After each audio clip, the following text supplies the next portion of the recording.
event. I'm here with Kelly, and we're gonna be starting off another part of Business Bites. This installment is going to be on unlocking potential and mastering the art of expanding capabilities within your organization. And I'm super excited to hear everything that Kelly has to say. My name is Jack, and I'm with Hana House. For those of you who don't know, Hana House is a pay-by-the-hour co-working space here in Newport Beach, California. Um, it's a pay-by-the-hour workspace, so it's really great for those of us who have the opportunity to work from home and want to switch it up a little bit. I know so many people are working virtually, and so you might feel like you get stuck at home, or you might just want to break from, staying at your desk every day. So if you ever want to get out in SoCal, I recommend just checking out Haunted House, swing by, get a cup of coffee, get some work done, and just, enjoy the day. All right, Kelly, let's kick it off. I'm super excited to hear what you have to say. Thanks, Jack, and thanks to Hana House, the team at On Its Axis, and everyone who takes the time to join Business Bites, either live with us here as we stream on Zoom, or the many, many people who follow up with a recording. As always, and it's hard to believe we've been doing this for years now, but as always, we'll record this session. So if you are live and you'd prefer, feel free to keep your profile on private profile. But if you do want to come online, we just ask that you keep your mic muted and use the Q&A box or the chat box to ask any questions you have. We really target making these programs as interactive as possible. If you don't already know me, or you're not familiar with Hana House and On Its Axis, I'm going to spend just a moment talking about our collaboration and why we came together. Because for this topic, I think it's a particularly great example. Before COVID, which feels like another business environment, we were really excited when the Hana House Newport Beach location opened up in Southern California. We were excited because unlike some of the other existing co-working models, this was really driven as a community networking and connection location, and it allowed for drop-in community. And as a firm with a footprint in Southern California and a footprint on the East Coast, where we travel consistently, being able to have an office that we could count on to have meetings and connect, but not having to have a long-term lease or office commitment in that specific location was really exciting to us. Then when we had the chance to drop in and learn a little bit about Hana House and how they were trying to connect with other entrepreneurs in the community to help them connect with one another, to help them in developing their business, we brainstormed on this idea of Business Bites. And On Its Axis is a woman-owned management consulting firm that really has its roots in helping the founder community develop and launch from idea to scaled organizational products. We were really excited about the opportunity of connecting with local community and that localization opportunity. Then COVID happened and this became virtual, which was a blessing in many ways because it gave us the opportunity to connect across the world. Just as On Its Axis started as a product innovation firm and really started as a localized consultancy and has grown to supporting not only that startup and founder community and scale up community, but also the Fortune 500. Today's topic is one that I'm incredibly excited about. I'm excited because there are people who are joining from all over the world. So if you're here with us live, chime in, let us know where you are. If you're on our live stream, feel free to let us know on live stream where you are. And if you're watching this on your own time, maybe after work, thinking about launching a new product or thinking about launching something new, a new line within your existing company, feel free to write us and reach out. You can connect with me on LinkedIn, you can connect with our team on LinkedIn, and you can find us a lot of days of the week at the Newport Beach Haunted House. So feel free to look for us there too. But let us know where you are. We do want to connect with you. The whole point of this is about bringing people together for community. Now, I mentioned that I'm particularly excited about the conversation, and I wanted to talk about it in the concept of capacity building in today's topic. And I'm excited about the topic of capacity building because it's really, when I think about our business and all of the different audiences we serve, the question that comes up most consistently across all audiences, from individuals who are entrepreneurs to individuals who are starting out their entrepreneurial journey, to leaders who've been 20-year veterans with large multi-billion-dollar organizations, this question of capacity building consistently comes up. Nonprofit, for profit, public and private. So, what is capacity building? If you're here live, I'm going to give you a second to think about it for yourself. What inspired you to start this playback or to join us here today and tune in? What do you think capacity building is?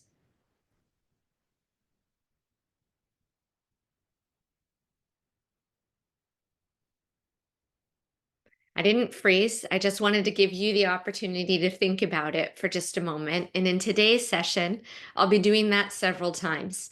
Capacity building is really an opportunity for us to have a conversation that should be grounded in your thoughts. It should be grounded in the uniqueness of your company. It should be grounded in the uniqueness of your business objectives.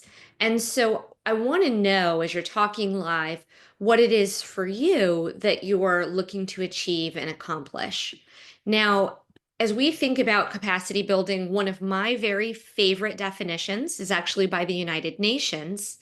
Capacity building is the process of developing and strengthening the skills, instincts, abilities, processes, and resources that organizations and communities need to survive, adapt, and thrive in a fast-changing world. This is a really wonderful definition of capacity building because it's an acknowledgement of the instinctual elements that are involved for organizations. It's an acknowledgement of what makes it unique, but it's also an acknowledgement that there are systems that have to be in place for organizations to grow and scale. Now, why capacity build? And for some people, your objections may be grounded in your objectives. I'm going to say that again. For some people, your objections to the idea of capacity building may be grounded in your objectives. Not every intrapreneur or entrepreneur wants to build a venture scale business. Not every individual who's working in a corporation wants to climb the career ladder into management or senior leadership or even changing within their existing careers. And that's okay. Capacity building isn't an endless endeavor for individuals whose objectives are simply to create a safe and secure environment for themselves, a reliable workforce. But even those people whose objectives are narrow in terms of the growth goal or the growth plan or the processes to achieve them should be leveraging their instincts, should be working on their abilities within the skill sets that are in their goals. And this is important because it allows you to adapt to this fast changing world that we're in. So even if your goal is to start as an employee and to stay in that same role until you retire from your organization, you should be aware of what's going on within the business world around you. How competitive is the organization that you've tied your career to? How secure is the role that you're in? How does that look in terms of your income in comparison to the community that you're living in? And will your career allow you to maintain the lifestyle that you want to live in your environment? All of these are elements of capacity building. And so whether you're a plug and play team member within an org, or you're here because you're a founder thinking about how do I go from 0 to 100, 100 to 1,000, 1,000 to 10,000, 10,000 to 100,000, and scaling to public market, you should be thinking about the processes and dynamics necessary for your own growth. That's a lot, but hopefully you're with me. And for those of you who don't know who I am personally and why have the right to be talking about this capacity building topic, let me spend just 2 minutes on who I am. I'm an executive with the team at On Its Axis. And as I mentioned, we're an innovation consulting firm. We do work with organizations small and large. We are headquartered in SoCal and in Philadelphia. But beyond my role at On Its Axis, I've been an entrepreneur. I've been an executive in a Fortune 500 company. I'm a founder of a nonprofit. And our team at On Its Axis has helped countless organizations to grow and scale from a variety of different methods. We've helped them launch and reimagine new products and programs. We've helped them research declining trends on existing products and programs. We've helped them rebalance their organization after a merger or acquisition. All of these are events that are related to capacity building. And so, yes, I have the academic background. I'm an MBA and a CMP, and I have a nonprofit and public policy master's as well. But really, capacity building is also based on instincts. And one of the things that is my personal thrive zone is identifying the interconnection between elements, looking at how products and people and process come together to create results and dynamics. And for me, that's one of the things that's most exciting about the world of capacity building.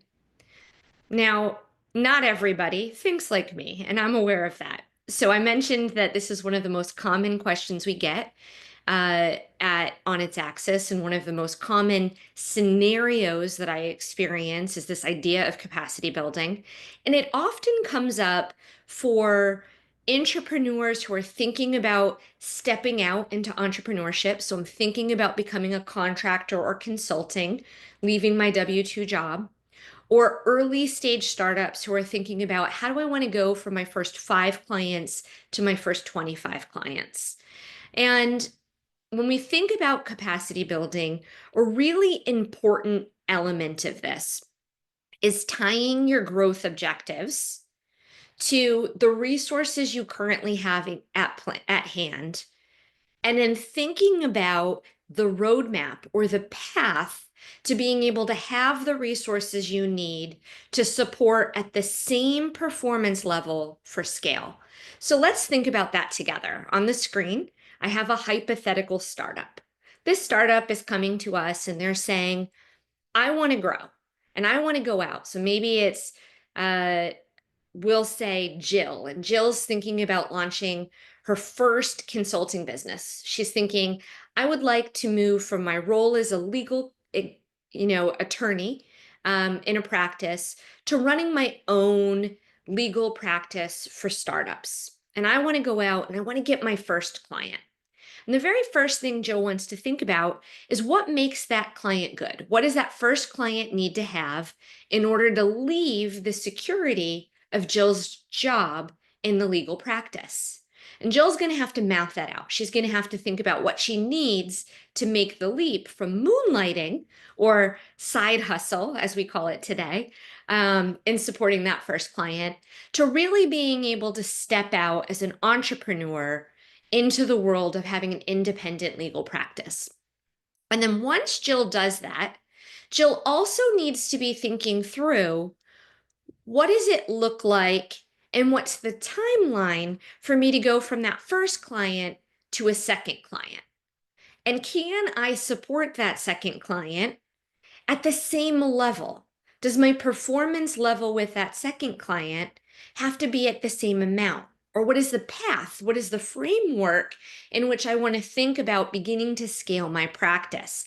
And that's how we move from an employee with a side hustle to a consultant or a contractor to beginning to be a startup business owner. And as we think about capacity, maybe Jill adds in another business that she's supporting. And maybe this is different. These are clients. Maybe it's one or two people that she's supporting. Maybe she's got a couple of marketing clients and she's their legal startup. But maybe this is in another field. So she starts to think about resilience in her business. I don't want to just serve marketing startups. I also want to serve fintech startups. Is there a different scope of services that Jill needs to be providing for them? Is there different resources that she needs? And how does she manage her time? If Jill doesn't think this through and she gets a really big business number 4, how does it impact her very first critical client? Does she lose that client? Is she at risk? Does she need to think about hiring? Does she start to have all of her clients start to feel like there's pull on her time? This is capacity building planning. Jill's thinking about how can I support an even bigger client so that I can begin to think about scaling my team. If Jill doesn't do this, if Jill doesn't begin to think about it, Jill can very quickly get overwhelmed and can potentially run the risk of losing her business. So more clients can actually put Jill's practice at risk if Jill doesn't have a really great capacity building program, because overwhelm can start to happen. And Jill herself probably can't serve all of these people. And so this is a really great example of this practice. Now I can use exactly the same example as a big business. So imagine that instead of it being a startup, it's a Fortune 500 company, and they have a reliable core brand product that they have forever been associated with. Let's pretend that they're a major toy manufacturer and their core product is a child's toy, a doll set that many children have known to love and have utilized. In order for them to think about launching other services, they want to think about adjacent products. They want to think about how much can we afford to sell to our existing customers before we start to deplete the return on investment from those customers. Meaning, is there a limit to how much those customers are willing to spend on toys? And how much do we need to think about getting different customers? So the idea of the framework or the process just shifts if you're a bigger company, but the questions are still the same. You have to know what your objectives are. You need to truly understand the customers that you're serving. You need to understand your own core resources, and you need to truly understand what financial, tax, time, talent capacities you need in order to be able to hit those objectives. And then you need to truly understand the competitive landscape to build a reasonable time map. And those are really the key elements when you're thinking about capacity building.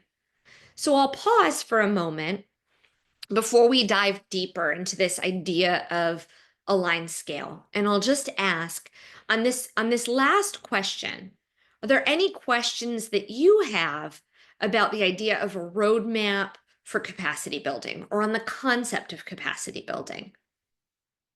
I'm just going to also check on stream.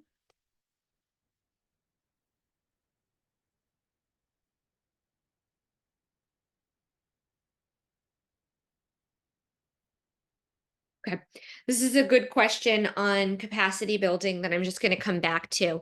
So as we think about this, I mentioned the individual who's contributing, and I mentioned the big company, but how does it apply to the startup company? So how does capacity building apply to the startup founder? So A lot of people have been talking about AI, artificial intelligence, recently, and there are a lot of artificial intelligence companies that are popping up. And if you're a startup, let's say you're an AI startup, and you're thinking about your growth plan, and you're thinking, there are a few factors that you want to think about. You want to think about who's on your team. You want to think about what skill sets does my team have? And what are the costs associated with converting customers to profitability for our business? So you want to think about your current team. You want to think about costs. You want to think about your path to profitability. And then you want to think about what's the competitive landscape. So let's pretend that you're an AI company and you're building an AI solution for, I used a legal example. So this time, let's talk about dog vet records. So you want to build an AI solution for pet insurance and pet care. You want to be thinking about, what does it cost to build the model, or how am I building that model? And what are the roles on my team, and what am I going to have to partner with in order to outsource or to be able to achieve the initial customers I need to get traction and validate my business? And then what do I need to, will I need financing?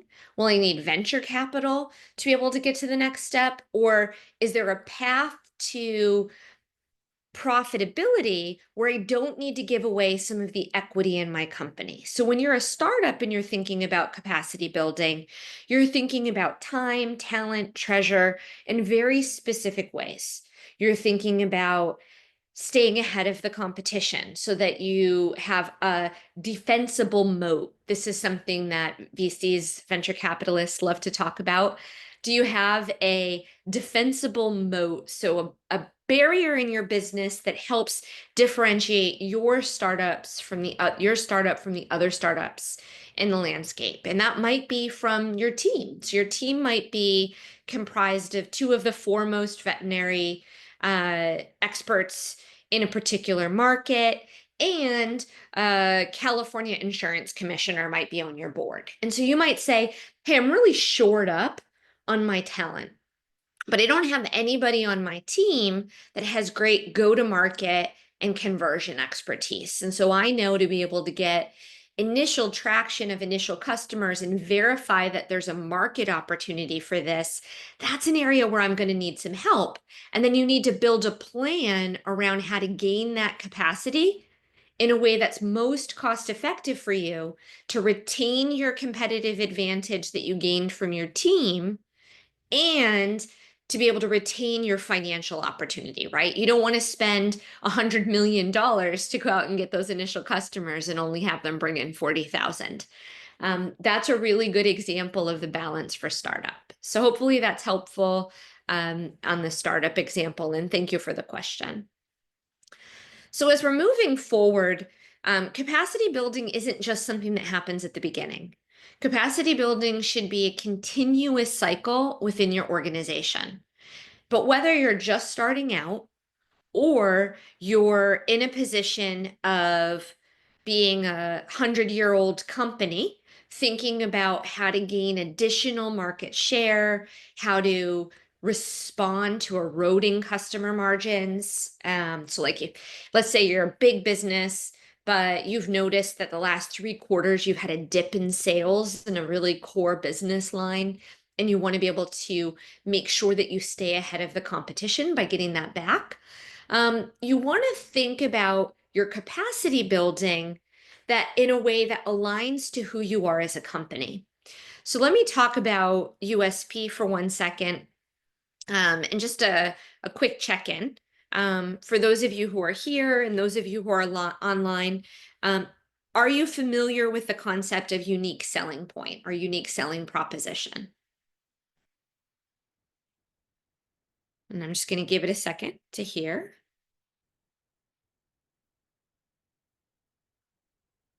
Okay, it looks like most people here are familiar with it. And great. So it looks like across the board, most people are familiar with it. If you're listening in from home, USP is really just what differentiates you from the other people serving your market. And it is what makes your company competitively different. And usually, that relates to your approach to solving a problem. It relates to perhaps the technology or whatever is in your moat or your team. And so, in the case of Jill, her expertise as an attorney, her connection with her customers, her passion for marketing or her specialization in marketing, that Jill example that I gave earlier, those might be her USP. And so, one of the things that's really important as Jill thinks about scaling her business is to balance the element that differentiates her, that helps her to attract and retain new customers, usually through referral or through competitive case studies or authority sales. That USP is usually based in that expertise. And once you have expertise in something, it differentiates you. You want to balance that against the risk of being too singular in your focus.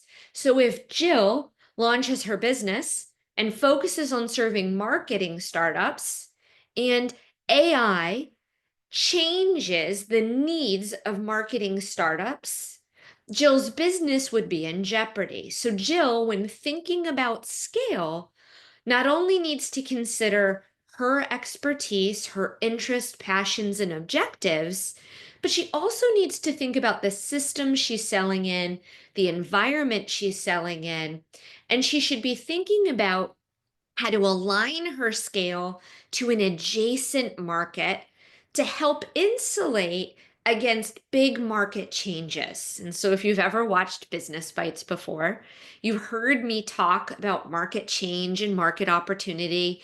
You've heard me talk about the rapid pace of change in the world. And it's more important than ever right now, as people are thinking about scaling and growing their businesses, to be thinking about how to build in this aligned scale way. Really thinking about how do I build resilience into my business model from day one or from point 100 years in. If you're thinking about this now and you're an established and big business, where do I go from here based on my brand? So let me give the same example. And just as I did last time, we'll talk about that big toy company. So if I'm a big toy company, in my example before, I said there's a threshold in which that toy company, if they just keep selling toys to their existing customer, is going to hit market saturation. No matter how strong a brand they have, at some point, if they're selling in a geography and they're selling to a specific and targeted customer audience, a specific and targeted niche, without building in adjacent resiliency, their customers won't have the capital to continue to invest in new products. So they'll have to take some capital away from the dolls to go to the new toy line. This is because in any business, there's a threshold of market saturation.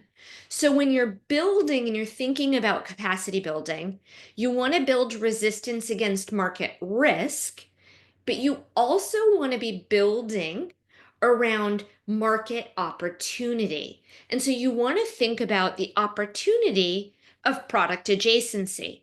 So if you're really well known for toys, is there another way to capture spend from your audience where they're not spending from you, where it's not going to take money out of their doll or their holiday toy budget?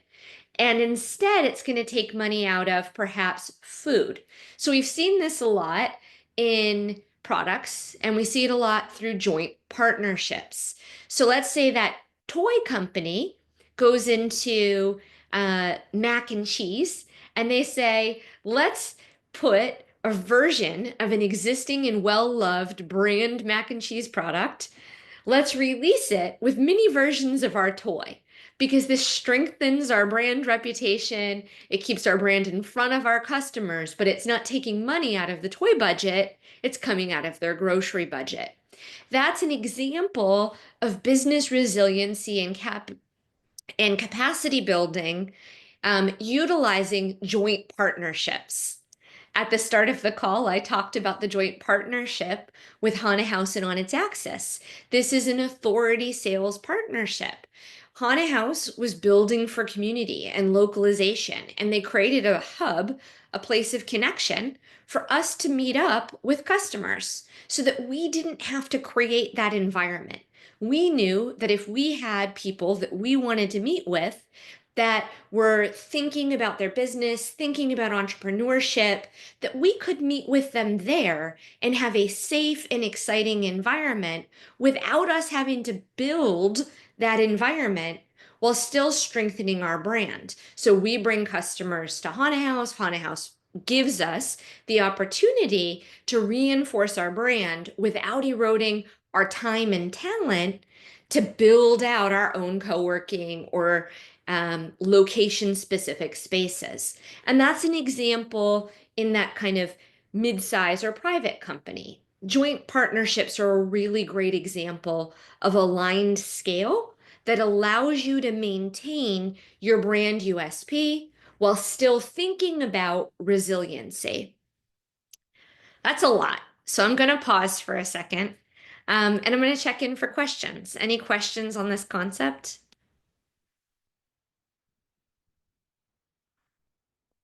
Almost forgot to check our live streamers.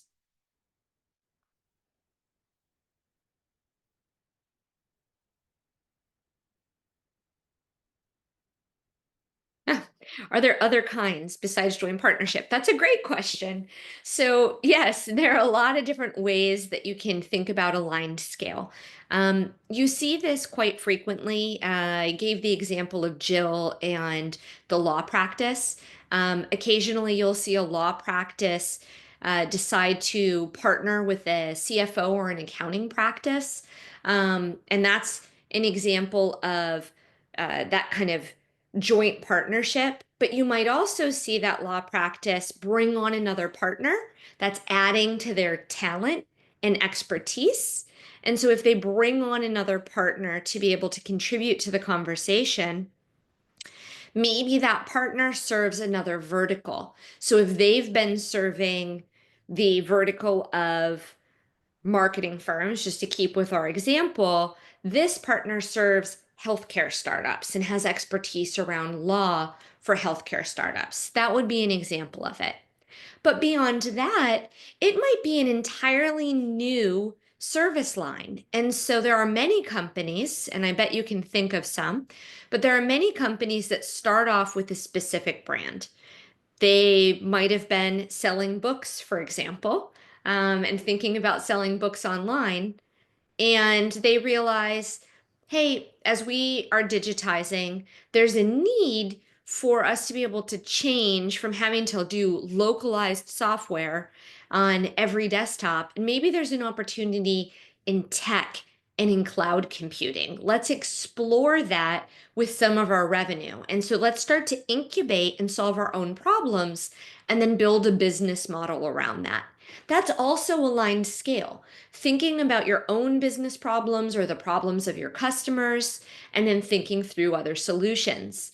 If you're not familiar with that little bookseller that was thinking about other ways of solving their own problems, I'll give you a chance to chime in the end on who they may be.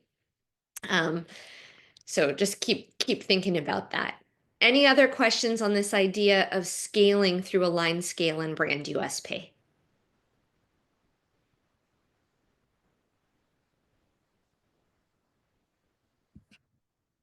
Just checking one more time. All right.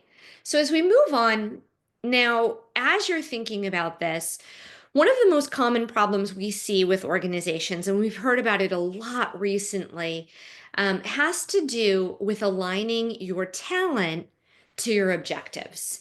And many businesses really struggle with organizational development, scaling as it results to capacity building, and building out the right team. And so this comes up in the news when we hear about large group layoffs, when we hear about organizations that release entire divisions of a team. It comes up frequently when we hear about organizations that replace senior leadership positions quickly after receiving funding or launching a new product. Choosing and building the right team players to be able to hit your organizational development goals is an art and a science. It's something that your team really needs to think through. It should begin with organizational structure. And the truth is, the science of this is at different stages within an organization's life cycle, and at different stages within a product or a program's life cycle within that larger organization, there are needs for different organizational structures. A different way of saying that is a Fortune 100 company has very different process, procedure, reporting, documentation, organizational capacity building needs than an organization that we talked about as being an early stage startup, like that AI startup from our example earlier, or even Jill's early step into entrepreneurship as she launches her business. And so, as you're thinking about organizational structure and as you're thinking about capacity building, you have to first think about where is your organization in its life cycle? Where is the specific product or program you're trying to bring to market in its life cycle? What's the culture of the work environment that you're working within? Do you have a very dispersed team, or are you highly localized? All of these things matter in terms of capacity building. How much control and how much risk are you in a highly regulated industry? All of these things impact your ability to successfully scale, maintain that moat, and create the resilience in your organization to be able to hit key milestones or objectives over time. So, said differently, organizations need to evolve. Capacity building isn't a linear path. And even successful organizations will transition team.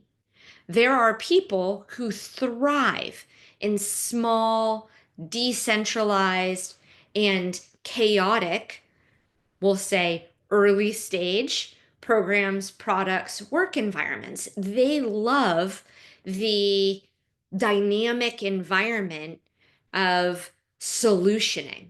And there are people who are exceptionally great and thrive in highly structured, disciplined, regimented, and repetitive work environments. Let's go all the way back to that very first example I gave on the first screen. Those people who are entrepreneurs who want to contribute and want consistency in their work.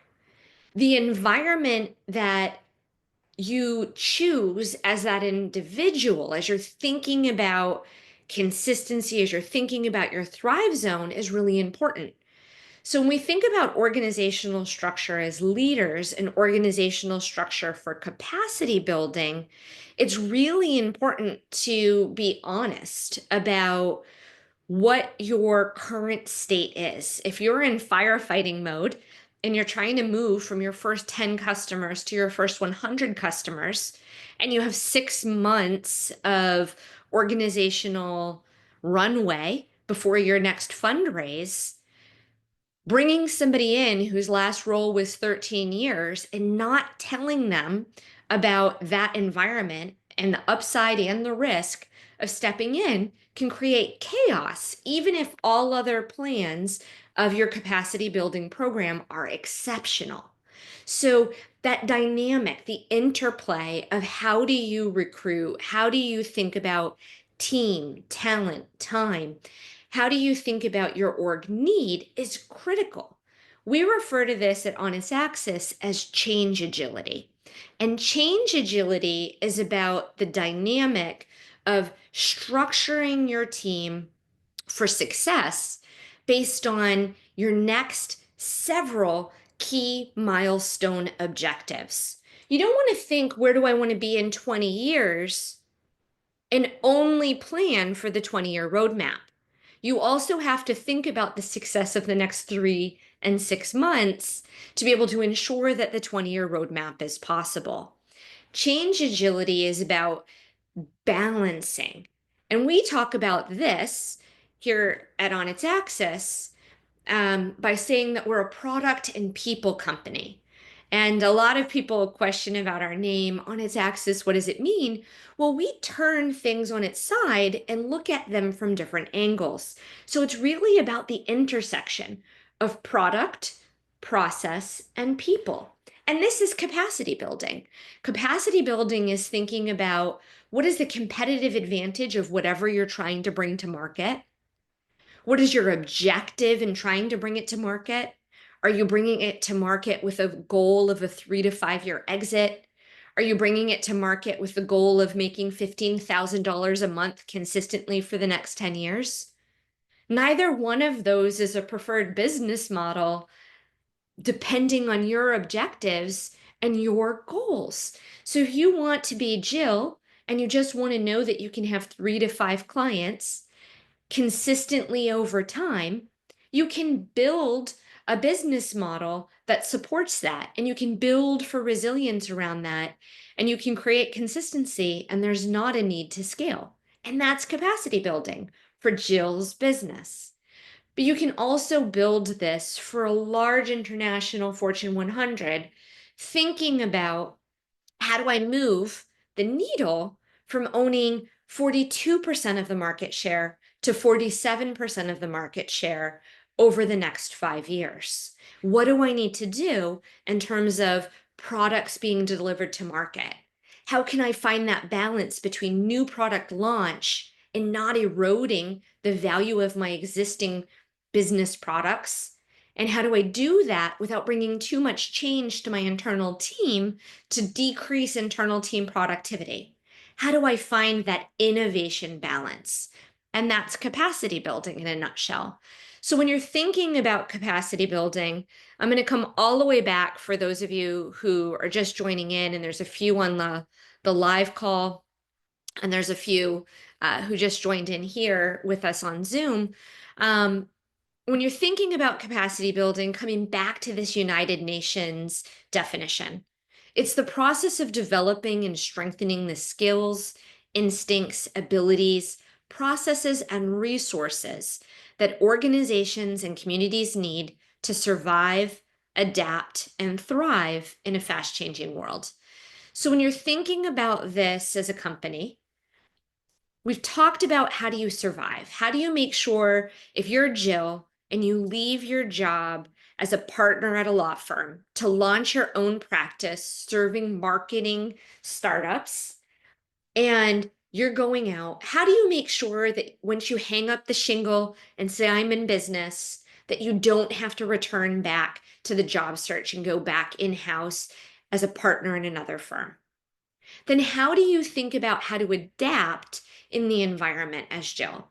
How do you make sure that you build that resilience as you move, as we think about this from that first client to your second, to your third, to your fourth? How do you think about building in resilience in who you're serving without eroding the service that you're providing and without overwhelming yourself to lose all of the customers or to burn out?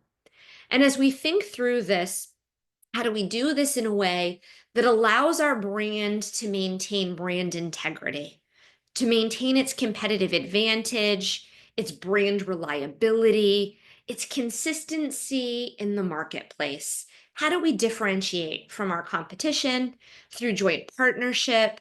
How do we do this in a way through adjacent product launches or solving and serving in new markets through the adoption of new team? And then how do we bring the right people in at the right time as a team to be able to hit those key organizational objectives? And how do we withstand? How do we survive and adapt as the world shifts, as we move from this world where we're driving in cars and we're going through intersections or around a rotary, or uh, a roundabout, depending on how you call this. I think there's a few other names if you want to chime in. And we believe that this is about thinking about capacity building as thinking about the intersections of product, your people, the time and talent, both internally and who you're serving, and the processes and resources you need to be able to objectively achieve them. So, with all of that said, with our final time that we're here together, let's talk about a few live examples. Are there any examples that you can think of companies that have done this well? Feel free to chime in on chat and just let us know some examples, or if you have any other questions, feel free to drop them into chat. And while that's happening, I'm going to go ahead and take a quick look at the live stream.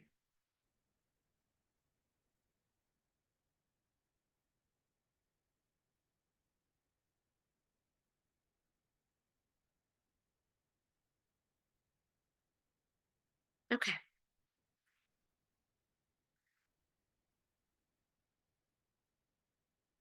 So as we're looking at the live stream, an example that somebody shared as an example of a company that has done capacity building really well is Amazon. And earlier I made the joke about Amazon moving from being a bookseller to being now a conglomerate across an industry leader across many, many, many, many verticals. And I think that's a really great example of capacity building. But capacity building, even in organizations like Amazon, don't come without some product failures. And so this is a great opportunity to talk about the reminder that building for capacity doesn't mean not having change. Building for capacity doesn't mean an organization not having any failures. At On Its Axis, we talk about um, rapid product development or human-centered design with a focus on failing forward, looking at how do we micro test what might happen in the marketplace? How do we become as agile as possible at listening to market trends and making small tests, very nimble tests, just as we would do as a startup, maybe just as Jill would do. So even with large or enterprise organizations, how do we think about rapidly experimenting to be able to see opportunities for new growth and new market resilience that allows an organization to shift and change? Because even the largest organizations with incredible resources, with seemingly untapped financial opportunity, have product launch failures, have layoffs. We've heard about many of them, make missteps in hiring, or have failures in how they're supporting their internal team, have higher turnover, or what we call employee churn, or have high customer acquisition cost. As we think about this, we want to try to mitigate those things with rapid listening, with really thinking about who are we, what is our unique selling proposition, what are our strengths and our unique resources that allow us to take market, and what are our customers going to be needing in the next 3, 5, 10 years? So not only are we serving them incredibly well today, not only are we, if we have the bandwidth to do so, consistently listening to their needs and how they like our current product and doing product feature development, but how are we thinking about anticipating their future needs and future opportunities? And if you're an employee in the workforce and you're thinking about this, you should be not just thinking about your task, but listening in to the CEO's State of the Union, to the quarterly reports if you're in a public company, listening in to your manager's uh, you know, quarterly review and update calls or key objectives, or maybe the company milestones that are added on an annual basis or biannual basis, and be thinking, do those things align to with what you know the customers you're trying to serve want and need? So even if your goal is just to stay in the same job for 30 years, you should have a personal capacity building program that's thinking about the future and planning for potential failures, because even the best companies will face change and failure as the market consistently shifts. So that's capacity building. I'm going to leave time for live questions. If anybody has any live questions, I'm here for it. Please feel free to raise your hand or drop them in the chat.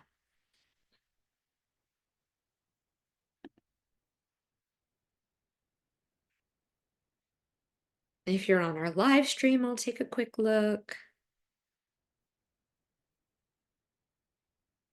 Lots of thank yous.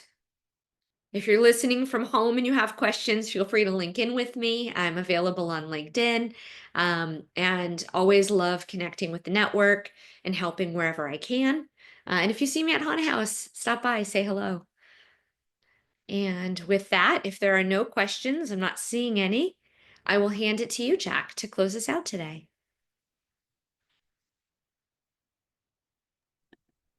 Awesome. Thank you, Kelly, so much. It was an amazing topic. I think everyone's going to leave with just a bit more knowledge on the subject. And I really appreciate this. We are having another Business Bites next month. Kelly, if you want to introduce that really quickly. Jack, I was hoping you would. Oh, okay. Well, next month we are having our final one for the year. So it's going to be navigating the launch pad. And I'm very excited for that one. So please make sure you sign up for either our Haunted House newsletter. We're also going to be posting it on our LinkedIn. So just please check both On Its Axis and Haunted House for updates for that event. And thank you everyone just for attending. And I hope you left with something amazing, just even if it's a little bit.